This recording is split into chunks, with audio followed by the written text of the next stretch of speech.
Hey everybody, in this video we are going to be talking about the First Great Awakening. All right, so this is not as great as the Second Great Awakening, but it's still pretty transformative in American religion. All right, so let's talk about what is this? All right, what is it? A series of religious revivals taking place on the eastern seaboard and parts of New England. Oh, when was it? Roughly the 1730s and the 1740s. All right, so this is before the American colonies went to war with England for their independence. All right. Was it limited to the American colonies? No. There were revivals in England, Scotland, Wales. All right. And there's the Pietist movement going on in Germany, which isn't kind of directly this, but there's some connections. Okay. Why do we care about this? Well, it began a revivalist tradition that has persisted in the United States. People debate about the number of awakenings, probably 4 or 5, and we will talk about other awakenings as we go through the semester. All right, so a little background. We are looking at the 1700s or the 18th century. Expansion was becoming a really dominant theme in the lives of the colonists. All right. In 1700, the year 1700, the frontier was a few hundred miles from the coast. All right. In 1800, it was beyond the Mississippi River. All right. So it's a huge expansion in 100 years. All right. Forcible deportation of indigenous groups was becoming a standard practice among the colonists. And actually, I want to take a minute here. I teach the history of Christianity, and that is the class you are taking. And to be fair, that is a really significant theme in American history, religious history. Okay. The religious impulse is strong, as you will see. That being said, this American obsession with acquiring land has been argued to be the most dominant theme of much American history. All right. Granted, even that has a flair of religion to it, all right? Americans talked about their manifest destiny, right? The ability to control the land from coast to coast, all right? This goal comes at an incredibly high human cost. Someday I'd love to teach a class on American land, but you know what? That's not today, so I digress. So back to the subject at hand. By the First Great Awakening, the colonies were still controlled by the British, but there was a certain push for expansionism and this growing American identity. Okay, the Puritan experiment had more or less run its course. We're about 100 years now from that, and there's even and there's greater religious freedom around Boston and New England. Okay, I mean, Solomon Stoddard, who was Jonathan Edwards' grandfather, actually offered a version of open communion.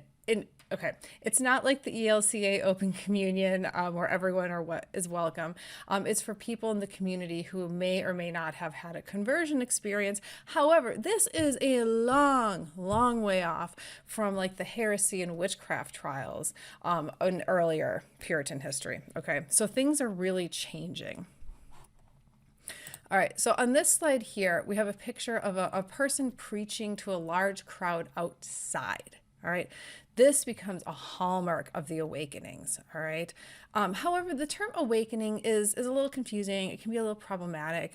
Historians and religious scholars debated the impact of the First Awakening for quite a while. Why? The main problem is that an awakening does not refer to a specific event or a movement, but a series of religious events that, when taken collectively, can be seen as a larger commitment to religion and an increased occurrence of conversion. All right. So generally, these awakenings surround a prominent figure. In the First Great Awakening, we're looking at like Jonathan Edwards, Whitefield. In the second, we're looking at figures like Finney and Asbury, Billy Graham in the fourth. All right. To kind of give you a more modern example of what these figures kind of were like. Regardless of the issue of defining these particular religious outbreaks, these awakenings have been kind of classified as times of increased religious commitment and excitement. All right. Of all the Great Awakenings, the Second Great Awakening probably had the biggest impact on American society, but that is, like most things in history, up for debate. All right. So the two biggest names, as I mentioned, are George Whitefield and Jonathan Edwards.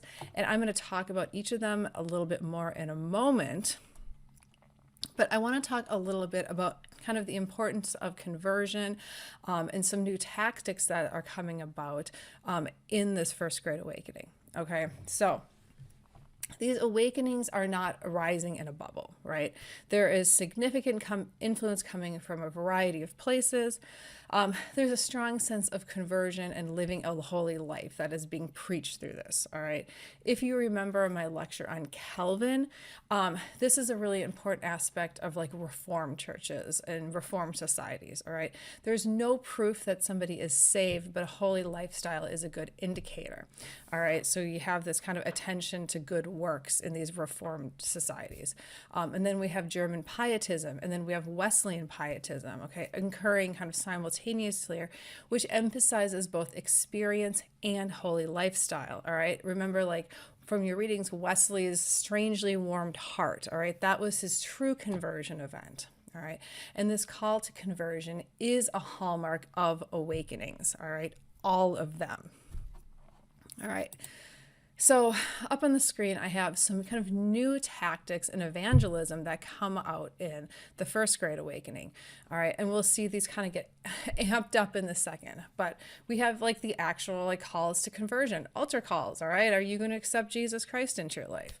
Itinerant preaching. People traveled all over. Like Whitefield was the big traveling preacher in this one, all right? So it's just kind of inherently with itinerant preaching, you're going to have a more ecumenical emphasis, all right?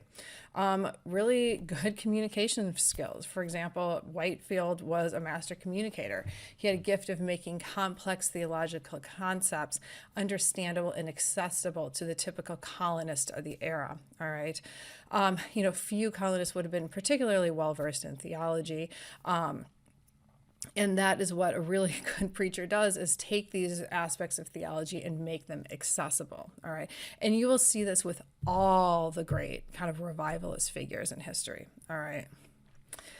Media use, all right? It's different media than we have today, but, there was advertisements, flyers, we're going to have a revival, come on down, all right? Of course, this ecumenical interest, which I mentioned earlier, you're having pastors working across denominations, all right, and preaching to the people in the vernacular. In some communities, the pastor would be the most educated person in town. With these itinerant preachers, you have people really speaking to the people in their own language, all right?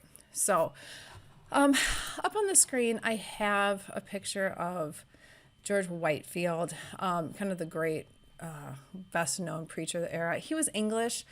He was born in 1714 to a family of innkeepers, and he wanted to be an actor, actually. He had his eyes on the theater, which was actually not a very respectable career at the time, interestingly enough. But he ended up at Oxford, and he was really good friends with Wesley there. So I'm going to talk about Wesley and the Methodists next time, even though you read about them for today. Anyway, so even though he and Wesley were very good friends, Whitefield was a Calvinist. Wesley believed in free will. This causes a rift in their relationship and their friendship, but they really influenced each other regardless. All right.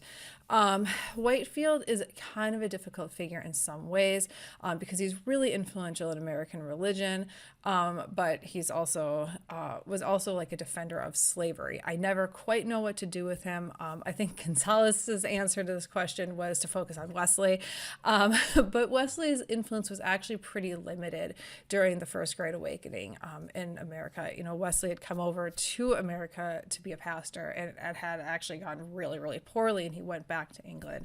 So his influence really comes over later, especially through the figure of Asbury, okay?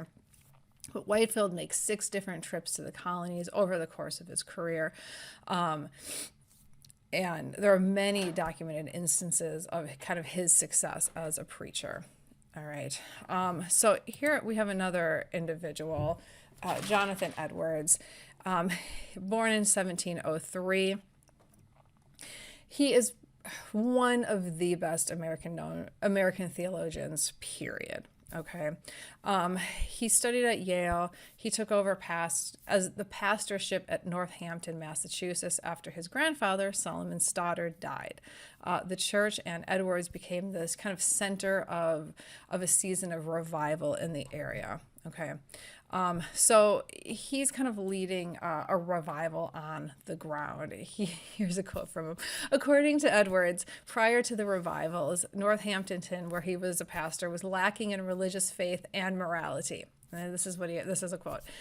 There were many of them very much addicted to night walking and frequenting the tavern and lewd practices, wherein some, by their example, exceedingly corrupted others. All right, so this is a very far cry from the New Jerusalem, the New Zion that the original Puritans had dreamt of when they arrived in New England, right? However, over the course of this revival that he's leading, he has this to say about the town. The town seemed to be full of the presence of God. It never was so full of love, nor so full of joy. Our public assemblies were then beautiful. The congregation was alive in God's service, everyone earnestly intent on the public worship, every hearer eager to drink in the words of the minister as they came from his mouth. All right. At least Edwards found a drastic change in the religious adherents of his town. All right. And Edwards actually was a supporter of Whitefield. He was a supporter of itinerant preaching and kind of ecumenical cooperation, which actually other people kind of attacked him for, interestingly. So often Edwards is seen as the sort of typical Puritan minister. Well, he had a certain, conservative aspect to his theology. He was a Reformed Calvinist, but he was actually kind of progressive in some ways. You probably remember, you probably read it in high school, actually, Sinners in the Hands of an Angry God, all right? Where humans are spiders, like being held over the flames, and it's very dramatic, all right? But despite that, he was actually pretty well-versed in, like, Enlightenment writers, especially Locke. He affirmed and celebrated the ways that humans came to an awareness of God through their senses. He would discuss, the beauty of nature, the wonders of God, things like that. So he's a little bit more complicated than the picture that we have of him today. Okay. Whereas Whitefield was a natural preacher, Edwards wasn't really, but he had a knack for theology. All right. Sometimes, as I think I said earlier, he's considered America's greatest theologian, really depending on your religious association on that one. There are people who just think he is the absolute best of the best. And he was the president of Princeton. He was very much an intellectual, but he did still support like preaching to the people in the vernacular. All right. So in the final analysis, the First Great Awakening, it had lasting impact on American religion, especially regarding kind of setting up these styles of like itinerant preaching, of revival preaching, okay? A heightened emphasis on personal conversion. In a sense, this is very American, all right? The centrality of charismatic revival figures, especially preachers, all right? We're going to see many over the course of the semester. And then the undercutting of established patterns of church denominational authority, okay? So keep those in mind as we do some more work in American religion through the semester. All right, thanks everybody. Have a great day.